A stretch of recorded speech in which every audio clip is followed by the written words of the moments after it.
오늘 함께 묵상할 말씀은 데살로니가 후서 1장 1절에서 12절까지 말씀입니다. 바울과 실루아노와 디모데는 하나님 우리 아버지와 주 예수 그리스도 안에 있는 데살로니가인의 교회에 편지하노니 하나님 아버지와 주 예수 그리스도로부터 은혜와 평강이 너희에게 있을지어다. 형제들아, 우리가 너희를 위하여 항상 하나님께 감사할지니 이것이 당연함은 너희의 믿음이 더욱 자라고 너희가 다 각기 서로 사랑함이 풍성함이니 그러므로 너희가 견디고 있는 모든 박해와 환난 중에서 너희 인내와 믿음으로 말미암아 하나님의 여러 교회에서 우리가 친히 자랑하노라. 이는 하나님의 공의로운 심판의 표요 너희로 하여금 하나님의 나라에 합당한 자로 여김을 받게 하려 함이니 그 나라를 위하여 너희가 또한 고난을 받느니라. 너희로 환난을 받게 하는 자들에게는 환난으로 갚으시고 환난을 받는 너희에게는 우리와 함께 안식으로 갚으시는 것이 하나님의 공의시니 주 예수께서 자기의 능력의 천사들과 함께 하늘로부터 불꽃 가운데에 나타나실 때에 하나님을 모르는 자들과 우리 주 예수의 복음에 복종하지 않는 자들에게 형벌을 내리시리니 이런 자들은 주의 얼굴과 그의 힘의 영광을 떠나 영원한 멸망의 형벌을 받으리로다. 그날에 그가 강림하사 그의 성도들에게서 영광을 받으시고 모든 믿는 자들에게서 놀랍게 여김을 얻으시리니 이는 우리의 증거가 너희에게 믿어졌음이라. 이러므로 우리도 항상 너희를 위하여 기도함은 우리 하나님이 너희를 그 부르심에 합당한 자로 여기시고 모든 선을 기뻐함과 믿음의 역사를 능력으로 이루게 하시고 우리 하나님과 주 예수 그리스도의 은혜대로 우리 주 예수의 이름이 너희 가운데서 영광을 받으시고 너희도 그 안에서 영광을 받게 하려 함이라. 아멘. 데살로니가 전서와 데살로니가 후서는 비슷한 목적으로 기술된 서신입니다. 먼저 데살로니가 전서를 쓸 당시 데살로니가 교인들은 박해를 받고 있었죠. 그리고 약 3개월 후에 고린도에 거하고 있던 바울은 이어서 그 후서를 기록했습니다. 이제 막 믿음 생활을 시작한 지 얼마 되지 않은 데살로니가 성도들이 여전히 계속 고난을 받고 있었기 때문이죠. 약간의 시차를 두고 고난받는 교인들을 격려하고자 이 서신을 또 보낸 것을 보면 모름지기 박해가 더 심해지고 있다는 사실을 알 수 있습니다. 5절에 너희가 또한 고난을 받느니라 라는 현재형으로 기록되어 있는 것을 보면 그들에게 임한 믿음의 박해가 계속적으로 이어져 있음을 봅니다. 교인들이 고난을 받고 있으면 그것은 하나님 나라에 합당한 자로 여겨지고 있음을 뜻합니다. 고난은 교회 공동체와 함께 하시는 하나님의 역사를 막을 수 없습니다.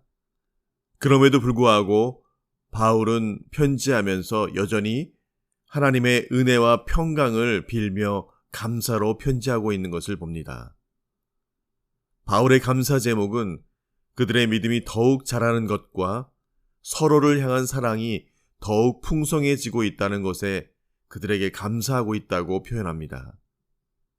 말씀의 인도를 받는 공동체는 성장하고 성숙해 가기를 멈추지 않죠. 데살로니가 공동체에는 고난이 있었습니다. 그들의 성숙은 온갖 박해와 환난을 인내와 믿음으로 견디며 맺은 열매였습니다. 바울은 이것을 4절에 하나님의 여러 교회에서 간증하고 자랑했다고 말하고 있습니다. 꼭 고난이 있어야 공동체가 성장한다고 말할 수는 없지만 그러나 고난 중에 만나는 그 하나님의 은혜와 박해 중에도 변함없이 주시는 주님의 말씀이 공동체를 성숙시키고 성장시키고 있는 것을 봅니다. 5절 상반절에 바울은 이것이 하나님의 공의로운 심판의 표라고 말씀합니다. 왜 공동체가 고난 중에 믿음을 간직하고 자라가는 것이 심판의 증거가 될까요? 환난 중에 하나님을 섬기는 공동체는 그 믿음으로 자기를 증명하기 때문이죠. 바로 하나님 나라에 합당한 자로 여김을 받는 것이기 때문입니다. 바울은 데살로니가 교회가 겪는 이 환난이 그 나라를 위하여 받는 고난이라고 말합니다. 하나님은 이것을 그냥 넘어가지 않으십니다. 교회를 괴롭혔던 자들에게 반드시 환난으로 갚으십니다. 반대로 환난을 받은 공동체에게는 모든 성도와 함께 안식으로 갚아주신다고 6절과 7절에 말씀해 주시고 계시죠.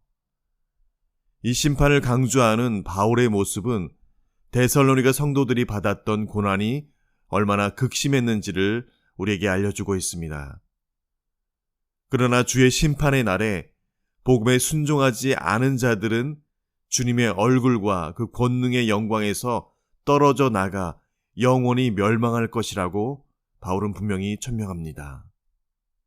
신앙인의 삶이 늘 잔잔한 호수와 같이 평안과 여유로움이 가득하다고 해서 영적으로 성숙하는 것이 아니죠.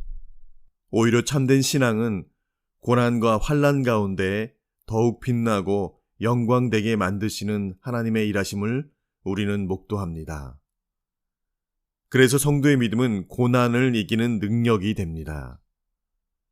사도 바울은 데살로니가 성도들에게 우리가 전한 증거를 그들이 믿었다라고 기억합니다.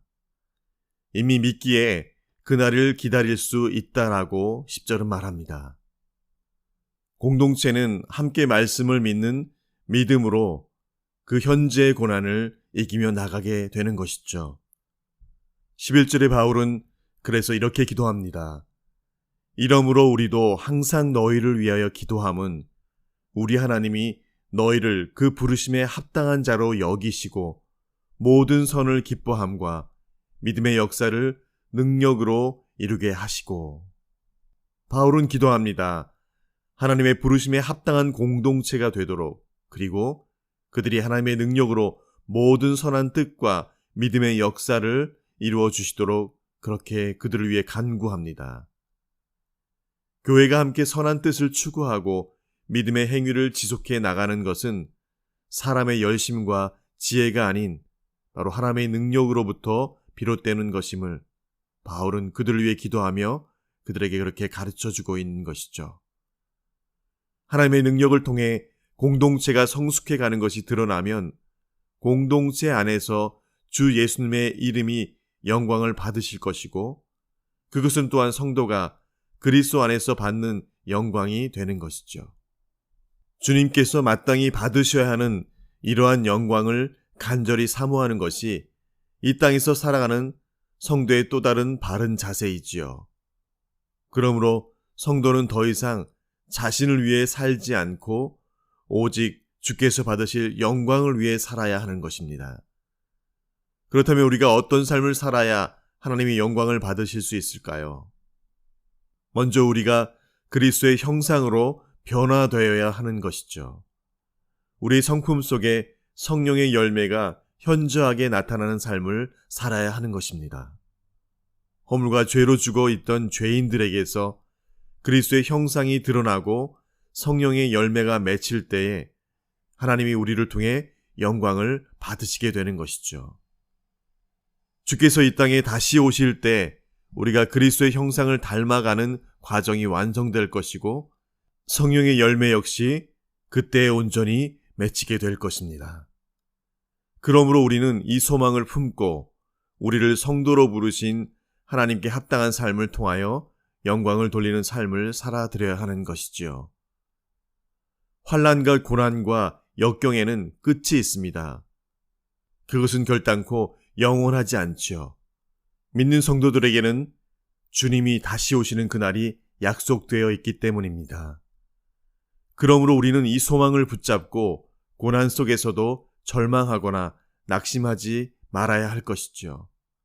그 이유가 분명하기에 사도 바울은 데살로니가 성도들에게 다시 한번 믿는 자가 환난과 고난에 있을지라도 그 주님의 오심에 다시 오심에 대한 소망을 붙들고 그것을 인내하며 감당해 나갈 것을 위해 그들을 위해 기도하고 있었던 것입니다.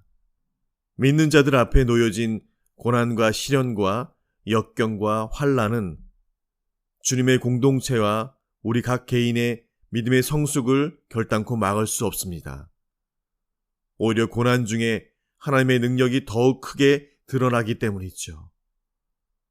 우리 믿는 자와 공동체가 고난 중에 있을 때 그때가 바로 우리의 믿음의 성숙과 성장이 더욱 크게 일어나며 하나님께 영광이 되는 때임을 기억하며 우리가 끝까지 인내로 그 모든 순간들을 감당해 나갈 수 있는 저와 여러분 되시기를 간절히 축원드립니다.